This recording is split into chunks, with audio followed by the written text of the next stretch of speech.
जियाउर रहमान। बिस्मिल्लाहिर्रहमानिर्रहीम। माननीय अध्यक्ष जी, आपका बहुत बहुत शुक्रिया कि आपने मुझे इस महत्वपूर्ण बिल पर बोलने का मौका दिया और मुझे उम्मीद है कि आपका संरक्षण मुझे मिलेगा कि मैं अपनी बात को मुकम्मल कर सकूं। मैं अपनी बात इस शेर के साथ शुरू करना चाहता हूं कि बुलंदी देर तक किस शख्स के हिस्से में रहती है, बुलंदी देर तक किस शख्स के हिस्से में रहती है, बहुत ऊंची इमारत हर घड़ी खतरे में रहती है। माननीय अध्यक्ष जी, आज मैं इस सदन में वक्फी तरमीमी बिल 2025 के खिलाफ अपनी बात रखना चाहता हूं। वक्फ अमेंडमेंट बिल 2025 के जरिए सरकार वक्फ ट्रिब्यूनल के अधिकार को कम कर रही है। वक्फ बोर्ड के अधिकार में भी काफी कम किए जा रहे हैं। वो इसलिए कि ताकि वक्फ बोर्ड की संपत्ति को आसानी से सरकार अपने कंट्रोल में कर सके, जिसको कि हम बर्दाश्त नहीं करेंगे। माननीय अध्यक्ष जी, मैं आपके माध्यम से कहना चाहता हूं कि मैं और हमारे नेता माननीय राष्ट्रीय अध्यक्ष अखिलेश यादव जी सिर्फ इस बिल का इसलिए विरोध नहीं कर रहे कि इसको एनडीए सरकार लेकर के आई है। हम इस बिल को विरोध इस वजह से कर रहे हैं क्योंकि ये हमारे मुस्लिम समाज को तोड़ने का काम है, हमारे मुस्लिम समाज को कमजोर करने का काम है और इस देश के अंदर विकास में रोधा उत्पन्न करने का काम है।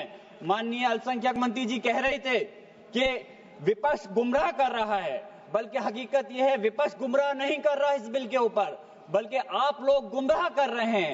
आप लोग गुमराह कर रहे हैं इस सदन को, आप लोग गुमराह कर रहे हैं इस समाज को, इस देश को। आपकी सरकार का नारा था का सबका साथ सबका विकास। मैं पूछना चाहता हूं, यह आपका नारा खोखला है। मुस्लिम समाज को टारगेट करके नुकसान पहुंचाने की आपकी मंशा साफ हो गई है। माननीय गृह मंत्री जी श्री अमित शाह साहब भी यहाँ बैठे हुए हैं। मैं कहना चाहता हूं कि माननीय अल्पसंख्यक मंत्री जी कह रहे थे कि जब वो चुनाव में गए थे तो उनसे कहा गया कि वक्फ बिल को लेकर के आया जाए, इसलिए लाए हैं। तो चुनाव के समय तो उनसे ये भी कहा गया था कि 2 करोड़ रोजगार दिया जाए, महंगाई कम की जाए, भ्रष्टाचार कम किया जाए। हमारे लोगों को उस चीज की जरूरत है, वो क्यों नहीं देते? मैं कहना चाहता हूं कि इस देश का मुसलमान दुश्मन नहीं है, इस देश का मुसलमान वफादार है, इस देश की तरक्की चाहता है, इस देश का विकास चाहता है। और हमारे बुजुर्गों ने लाखों की तादाद में इस देश को आजाद कराने के समय अपनी जान माल की कुर्बानियां देकर के साबित किया था। देश का जब बंटवारा किया था माननीय अध्यक्ष जी, तो उस वक्त अगर जो मुसलमानों को प्यार था पाकिस्तान से वो चले गए, जिनको इस हिंदुस्तान से प्यार था, वफा थी, वो आज इस हिंदुस्तान के अंदर है। हम इस देश के दुश्मन नहीं, हम इस देश में नौकर भी नहीं हैं, हम इस देश के मालिक हैं और हम चाहते हैं कि सब लोग मिलकर के, सारे धर्मों के लोग मिलकर के इस देश की तरक्की की बात करें। मैं पूछना चाहता हूं कि मुस्लिम के 5 साल मुसलमान होने के बाद प्रॉपर्टी को वक्फ कर सकता है? कैसा मजाक है ये? किस प्रकार की बात है? महिला सम्मान की आप बात करते हैं। अरे महिला सम्मान के अंदर तो पहले ही 2 महिलाएं बोर्ड के अंदर रहती थी। आपने कौन सा नया तीर मार दिया कि कौन सी ज्यादा महिलाओं को आप अधिकार दे रहे हैं?